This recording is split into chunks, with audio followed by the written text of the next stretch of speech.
आपसे बस ये गुजारिश रहेगी कि आप चाहे 1.5x पे देखो, 2x पे देखो, पर पूरी देखना, एक भी चीज स्किप मत करना, क्योंकि वहां पे आपके नंबर कट सकते हैं। इस बात की मैं गारंटी देता हूं। इससे ज्यादा डिटेल्ड, इससे ज्यादा इंफॉर्मेटिव, इससे ज्यादा स्ट्रक्चर और इससे ज्यादा इंपॉर्टेंट वीडियो आपको पूरे यूट्यूब पे नहीं मिलेगी। इस बात का मैं चैलेंज देता हूं। शुरुआत करते हैं आज की शानदार वीडियो की। सबसे पहले हम बात करेंगे यार आंसर्स को कैसे लिखना है जिससे कि आपको पूरे नंबर मिले। देखो यार, हम ये सोच के जाते हैं कि भाई पेपर में जाएंगे और जो जो हमें पता है उस क्वेश्चन के बारे में उसमें उस आंसर में लिख देंगे। ऐसा नहीं होता, ठीक है। आज से 3-4 साल पहले तक ऐसे चलता था, पर अब बोर्ड को चाहिए कि वो एक प्रोफेशनल आंसर देखे जिससे कि वो पूरे नंबर दे पाए। तो वो कैसे लिखना है इस बारे में हम डिस्कस करते हैं। देखो, सबसे पहला काम तो आप जाओगे पेपर में, एक मार्जिन बना दोगे यहां पे। अब यार लोगों ने बता तो दिया ये कि मार्जिन बनानी है, पर इसके पीछे रीजन क्या है ये अभी तक किसी ने नहीं बताया। वो रीजन जो है ना, वो भी आगे मैं डिस्कस करूंगा। नहीं, वो रफ पेपर वाला नहीं है, इतनी सी जगह में कहां रफ करोगे। एक और इंपॉर्टेंट रीजन है जो कि अभी थोड़ी देर बाद मैं आपको बताऊंगा। अभी हम देखते हैं कि आंसर कैसे लिखना है। सबसे पहला पॉइंट कि भाई देखो, हमने शुरू करा, यहां पे हमने लिखा कि आंसर नंबर 1, इस तरह से हम यहां पे लिख देते हैं। एक मार्जिन आपको बनी हुई आएगी, दूसरी आपको बनानी है। आंसर नंबर 1 लिखने के बाद जब आप यहां पे आंसर लिख रहे होगे तो उस आंसर को अपने दिमाग में 3 पार्ट में डिवाइड कर लेना, 3 पैराग्राफ में डिवाइड कर लेना। सबसे पहला पैराग्राफ जो होगा आपका, वो होगा आपका इंट्रोडक्शन वाला। ये जो 3 बातें हैं ना, ये सारी टीचर बता तो देते हैं कि सबसे पहला पैराग्राफ जो होगा वो इंट्रोडक्शन होगा, दूसरा जो होगा वो मेन बॉडी होगा, या फिर आप कह सकते हो कि जो आपका डिटेल है वो मेन पैराग्राफ सेकंड पैराग्राफ में होगा। फिर उसके बाद जो लास्ट पैराग्राफ होगा आपका वो होगा कंक्लूजन। ये लोग आपको बता तो देंगे, पर आपको ये नहीं बताएंगे कि इन पैराग्राफ को लिखे कैसे, प्रेजेंट कैसे करें। वो हर एक चीज को मैं डिटेल में भी डिस्कस करूंगा। तो चाहे आपका शॉर्ट आंसर हो, चाहे आपका लॉन्ग आंसर हो, या चाहे आपका इंग्लिश का पेपर हो, चाहे कोई भी थ्योरी का पेपर हो, हर एक पेपर में आपको यही सेम फॉर्मेट में सारे आंसर लिखने हैं। मैं ये नहीं कह रहा कि आपको जाके वहां पे लिखना है इंट्रोडक्शन और फिर उसके बाद पैराग्राफ लिखना है, फिर उसके बाद बॉडी और फिर पैराग्राफ, ऐसे नहीं। ये बस अपने दिमाग में रखना कि पहला पैराग्राफ जो होगा इंट्रोडक्शन का होगा, एक लाइन हम छोड़ेंगे, दूसरा पैराग्राफ मेन बॉडी होगा, एक लाइन छोड़ के तीसरा पैराग्राफ आपका कंक्लूजन होगा, ठीक है। अब आप ये कहोगे कि भैया यार शॉर्ट आंसर जो क्वेश्चन होते हैं तो सिर्फ 40 वर्ड्स में आपको लिखने होते हैं, तो इन 40 वर्ड में भी आपको ऐसे लिखना है? बिल्कुल ऐसे लिखना है। अरे वर्ड्स ही तो कम करने हैं, कम कर देंगे। यहां पे 1-2 लाइन की जगह 1 लाइन लिख देंगे, यहां पे 4 लाइन की जगह 2 लाइन लिख देंगे। तो किस तरह से करेंगे अभी आगे आगे बताऊंगा, पर हाँ, हर एक आंसर में ये आपका फॉर्मेट रहेगा, ठीक है। तीनों चीज को हम डिस्कस में डिटेल में डिस्कस करते हैं। सबसे पहले हम बात करते हैं इंट्रोडक्शन की, कि इंट्रोडक्शन में आपको क्या लिखना है। तो मैंने यहां पे हर एक चीज लिख दी है यार आपकी, देखो ध्यान से सुनते रहना। सबसे पहले अगर मैं बात करूं आपकी इंट्रोडक्शन की, तो इंट्रोडक्शन स्टार्ट कैसे करें। सबसे पहला यही क्वेश्चन आता है दिमाग में कि भैया हम क्वेश्चन हमने पढ़ लिया है, अब इसको शुरू कैसे करें। तो शुरू करने के लिए या तो आप क्वेश्चन में दिए हो, आपको क्वेश्चन में दे रखा हो कि इस तरह से शुरू करो क्वेश्चन को, या फिर क्वेश्चन में एक हिंट दे रखा है कि start the question with this. कैसे? क्योंकि 12वीं के जो आपका सैंपल पेपर आया था, उस सैंपल पेपर में एक क्वेश्चन में मैंने ये चीज देखी कि यहां पे इन्होंने एक चीज लिख रखी है, ये देखो, you may begin your answer like this, meet Rajkumar Shukla the man who. तो कई क्वेश्चन में शायद आपको भी ऐसा दिखने को मिल जाए। अगर ऐसा दे रखा है तो आप स्टार्ट कैसे करोगे? बिल्कुल जैसे इन्होंने बोल रखा है वैसे। अगर ऐसा क्वेश्चन में नहीं दे रखा है तो आपको इंट्रोडक्शन कैसे स्टार्ट करना है? आप चैप्टर या फिर जो भी पोएम होगी उसकी डिटेल से शुरू करोगे। मतलब कि अगर मैं बात करूं तो इसमें भी एग्जांपल अगर मैं दूं तो जो शुरुआती लाइन होगी आपकी वो ऐसी होगी, अकॉर्डिंग टू द चैप्टर या फिर according to the poem, in the chapter, the chapter. इन तीनों में से आप कोई भी एक लाइन यूज कर सकते हो शुरू करने के लिए। क्या मेरी बात समझ में आ रही है? तो आपने आंसर लिखा, आंसर नंबर 1 साइड में लिखा कॉलम में, आपने सबसे पहले लाइन लिखी अकॉर्डिंग टू द चैप्टर या फिर according to the poem, according to the story, या फिर आपने लिख दिया इन द चैप्टर या फिर आपने लिख दिया द चैप्टर। फिर उसके बाद आप आगे कंटिन्यू करोगे। आगे कैसे कंटिन्यू करोगे वो भी मैं आपको एक एग्जाम्पल से समझाता हूं। जैसे आपने शुरू करा द चैप्टर, फिर यहां पे कॉमा के बाद चैप्टर का नेम, रिटन बाय जो ऑथर का नेम, फिर कॉमा, फिर उसके बाद आप लिखोगे स्पीक्स अबाउट या फिर थ्रोज लाइट ऑन या फिर टॉक्स अबाउट या फिर गिव्स द मैसेज ऑफ। फिर उसके बाद आपने चैप्टर की थीम लिख दी। ये होता है इंट्रोडक्शन वाला पैराग्राफ। इसको ना रट लेना, इस लाइन को कैसे लिखनी है। सबसे पहले आप लिखोगे the chapter, name of the chapter, written by author, फिर उसके बाद स्पीक्स अबाउट, फिर चैप्टर की थीम। भैया ये चैप्टर की थीम क्या होती है? ये शायद आपने पढ़ी हो, ना पढ़ी हो तो आप गूगल पे जाके भी सर्च कर सकते हो। जैसे कि जो मैडम राइड द बस है, ये वाली जो आपकी है, उसमें उस चैप्टर में आप ये देख सकते हो कि जो थीम है वो है कि क्यूरियस रहते हैं बच्चे नई नई चीजों को जानने में। तो आप उसको कैसे लिखोगे? द चैप्टर, फिर आपने चैप्टर का नाम लिखा, ऑथर का नाम लिखा, speaks about curious nature of children. इस तरह से आपने क्या करा? पहला इंट्रोडक्शन लिख दिया। ठीक है, ऐसे ही आप दूसरा कोई भी आपका चैप्टर है, उस चैप्टर में आप इस तरह से इंट्रोडक्शन लिखोगे। अगर आपको एक टिप मैं यहां पे देता हूं, अगर आपको याद नहीं आ रहा है एग्जाम में कि थीम क्या थी, भैया मैंने तो बहुत सारी थीम, बहुत सारे मैसेज याद करे थे पर मेरे को कोई भी याद नहीं आ रहा है, तो आप क्या करना ना कि पूरे चैप्टर में से जो आपको इंपॉर्टेंट मैसेज लगता है वो इस इंट्रोडक्शन में लिख देना। क्या मेरी बात समझ में आई? तो आपने आंसर लिखना शुरू करा, आपने आंसर लिखने शुरू करने से इस तरह से शुरू करा, जब आपका टीचर जो चेक कर रहा होगा वो इस तरह से आपका पहला पैराग्राफ पढ़ेगा, वो वहीं पे इंप्रेस हो जाएगा, वो कहेगा कि हाँ यार बच्चा प्रोफेशनल है, उसको पता है कि आंसर कैसे शुरू करते हैं, उसको पोएम के बारे में या फिर आपकी जो स्टोरी है या फिर आपका जो चैप्टर है उसके बारे में नॉलेज है, उसके ऑथर का नाम पता है, उसको उसका थीम पता है, तो शायद वो आगे पढ़े बिना। बहुत सारे केसेस ऐसे आए हैं जिसमें कि टीचर आगे भी नहीं पढ़ता, पहला पैराग्राफ पढ़ा, पूरे नंबर दे दिए, क्योंकि बच्चे का पता है कि उसको आता है। तो इस बात का बिल्कुल ध्यान रखना कि जो इंट्रोडक्शन वाला पार्ट है ना पूरे आंसर में, वो सबसे इंपॉर्टेंट पार्ट है आंसर का, ठीक है। दूसरा अगर मैं बात करूं तो जैसे हमने बात करी थी आगे कि अगर 4 मार्क्स का क्वेश्चन है तो आप थीम को 1 लाइन थीम लिख देना, ठीक है, एक लाइन में पूरी थीम लिख देना। अगर 2 मार्क्स का क्वेश्चन है तो हम इंट्रोडक्शन ज्यादा बड़ा नहीं कर सकते, तो उसमें 2 या 3 वर्ड की जो भी थीम है उसको आप वहां पे लिख सकते हो। तो ये मैंने बता दिया 4 मार्क्स में कैसे लिखना है, 2 मार्क्स में कैसे लिखना है। क्या मेरी बात समझ में आ रही है? तो ये बात आई हमारी इंट्रोडक्शन की। अब हम वापस चलते हैं उसी तरफ, इस वाले पेज पे, कि हमने इंट्रोडक्शन वाला देख लिया कैसे शुरू करना है। इन द चैप्टर, जो अभी मैंने आपको बताया, स्क्रीनशॉट आप ले सकते हो। इन द चैप्टर, चैप्टर का नाम, ऑथर, स्पीक्स अबाउट, चैप्टर की थीम, इस तरह से हमारा इंट्रोडक्शन वाला पैराग्राफ कंप्लीट हो गया। हमने एक लाइन छोड़ी। अब आते हैं हम मेन बॉडी या फिर डिटेल में। इसमें हमें क्या लिखना है, अब इसके बारे में हम गौर करते हैं। ये आ गया आपका मेन बॉडी या फिर डिटेल। इसमें कैसे लिखना है आप ध्यान से सुनना, ये सबसे ज्यादा इंपॉर्टेंट पार्ट है यार।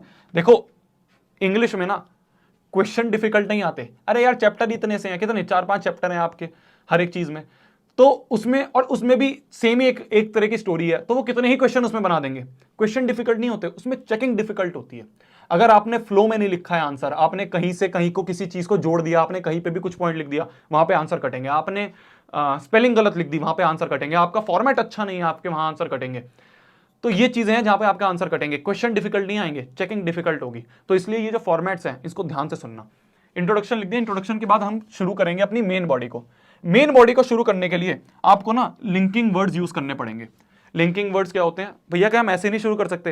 प्रोफेशनल नहीं लगेगा, ठीक है, ऐसा लगेगा कि अलग से एक पैराग्राफ बनाया गया। अगर आप लिंक करोगे उसको पिछले पैराग्राफ से, तो आपका बॉडी जो होगी, मेन बॉडी या फिर जो डिटेल होंगी, वो अच्छी लगेंगी। लिंकिंग वर्ड्स, आप जाओगे गूगल पे, ठीक है, मैंने सर्च कर रखा है, या आप यहाँ जाओगे लिंकिंग वर्ड्स इन इंग्लिश, इस तरह से सर्च करोगे तो आपको बहुत सारी वेबसाइट्स मिलेंगी। अगर मैं इसी वेबसाइट पे जाऊँ तो इस वेबसाइट पे अगर आप जाओगे तो आपको यहाँ पे मैंने देखे हैं कि कुछ लिखे हैं, जैसे अगर आप देखो यहाँ पे कि लिंकिंग 2 सेपरेट सेंटेंसेस, तो 2 सेपरेट सेंटेंसेस को आप कैसे लिंक करोगे, as a result, consequently, furthermore. तो आप इस वाली वेबसाइट को, या बहुत सारी वेबसाइट्स हैं ऐसी जो आप गूगल पे सर्च करोगे तो आपको बहुत सारे लिंकिंग वर्ड्स मिल जाएंगे। तो उन लिंकिंग वर्ड से आप अपना जो बॉडी होगी उसे स्टार्ट करोगे। कैसे स्टार्ट करोगे, यहाँ पे मैं आता हूँ, ठीक है। यहाँ पे अगर मैं आऊँ और यहाँ पे लिखना शुरू करूँ आपका, तो आपने यहाँ पे जैसे आंसर नंबर 1 था, वो आंसर नंबर 1 है। यहाँ पे आपने अपना इंट्रोडक्शन वाला पार्ट पूरा लिख दिया है, एक लाइन आपने छोड़ दिया। एक लाइन छोड़ने के बाद आपने क्या करा, लिंकिंग वर्ड लिखा यहाँ पे, लिंकिंग वर्ड, फिर उसके बाद आपने कॉमा डाला, फिर उसके बाद अब आप यहाँ पे डिटेल शुरू करोगे लिखनी। जो भी उस क्वेश्चन से रिलेटेड बातें पूछी हैं वो आप यहाँ पे लिखना शुरू करोगे। अब भैया वो कैसे लिखनी है और उसमें क्या क्या लिखना है वो मैं आपको बताता हूँ। उसमें लिखने के लिए आपको 2-3 चीजें होंगी जो आपको काम दिमाग में रखनी है। सबसे पहला, कीवर्ड्स, जो भी आप चैप्टर पढ़ते होंगे उसमें कुछ कीवर्ड्स होंगे, वो आपको ध्यान रखने हैं इस वाले आंसर के लिए। दूसरा, आप डायरेक्ट स्टेटमेंट भी यूज कर सकते हो, ऐसे लगा के आप डायरेक्ट स्टेटमेंट भी यूज कर सकते हो, आपके नंबर नहीं कटेंगे, ये सीबीएसई ने बोल रखा है। तो इन दोनों चीजों को आप यहाँ पे मेन बॉडी में लिखोगे, ठीक है।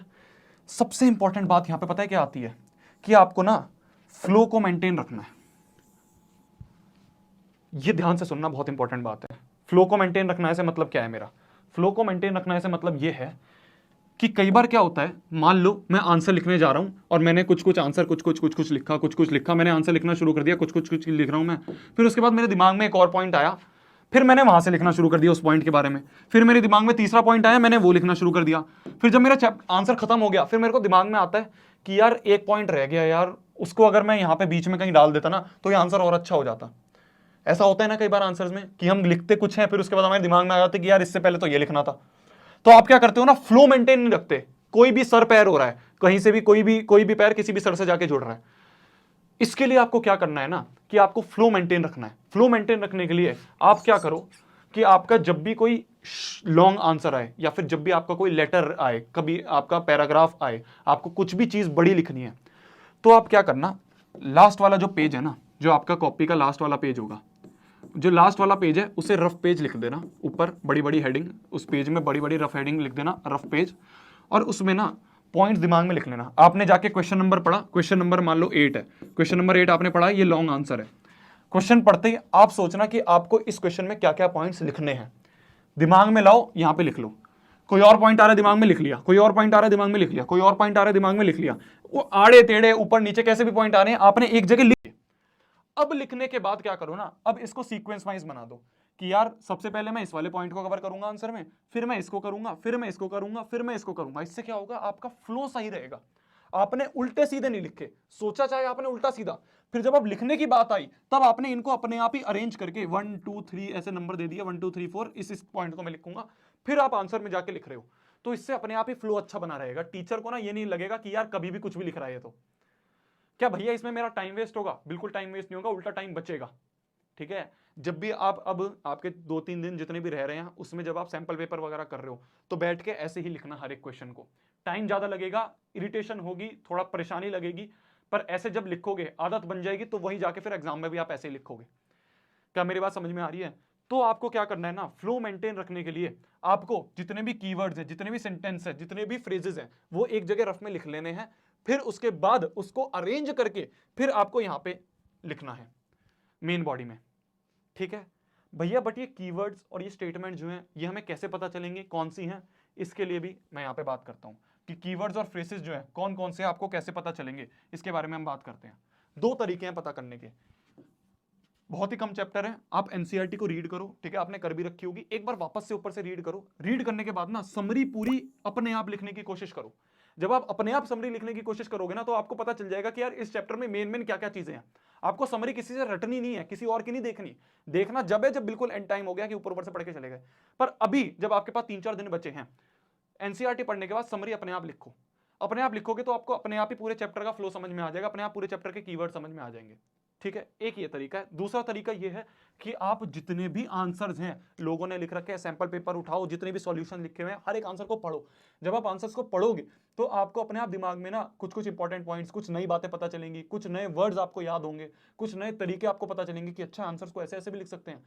तो जितने भी आप आंसर्स पढ़ सकते हो, प्रीवियस ईयर के आंसर्स पढ़ो, आपके टॉपर्स के आंसर जो हैं, जो टॉपर्स के आंसर शीट गूगल पे मिल जाएगी उसको पढ़ो, फिर उसके बाद सैंपल पेपर में जितने आंसर्स लिखे हुए हैं वो पढ़ो, फिर उसके बाद क्वेश्चन बैंक में जितने आंसर लिखे हुए हैं, जहां जहां से आंसर मिल सकते हैं गूगल से कहीं से भी, उन सारे आंसर्स को रीड मारो। रात को बैठे हुए 10 मिनट निकालो, रीड मारो। तो उससे क्या होगा, आपको पता चल जाएगा कि इस चैप्टर में इंपॉर्टेंट क्या क्या चीजें हैं। हर चैप्टर के ना कुछ ही मेन सवाल होते हैं, उसी को घुमा फिरा के पूछा होता है, तो उससे आपको वो भी पता चल जाएगा। क्या मेरी बात समझ में आई? तो हमने यहाँ पे 2 चीजें डिस्कस कर ली। क्या क्या डिस्कस कर लिया हमने कि आपको जो मेन आपका इंट्रोडक्शन है वो कैसे लिखना है। मेन इंट्रोडक्शन लिखने के बाद आपने यहाँ पे मेन बॉडी लिख दी। बॉडी लिखने के बाद अब हम बात करते हैं तीसरा कि कंक्लूजन कैसे लिखना है। कंक्लूजन लिखने के लिए अगर मैं बात करूं आपसे तो ये वाले पॉइंट्स हम यहाँ पे ध्यान में रखेंगे। देखो, लास्ट पैराग्राफ है अपना, एक लाइन छोड़ के शुरू करना है हमें, तो हम लिखेंगे देयरफॉर, या फिर हम लिख सकते हैं दैट इज वाई, या फिर हम लिख सकते हैं हेंस।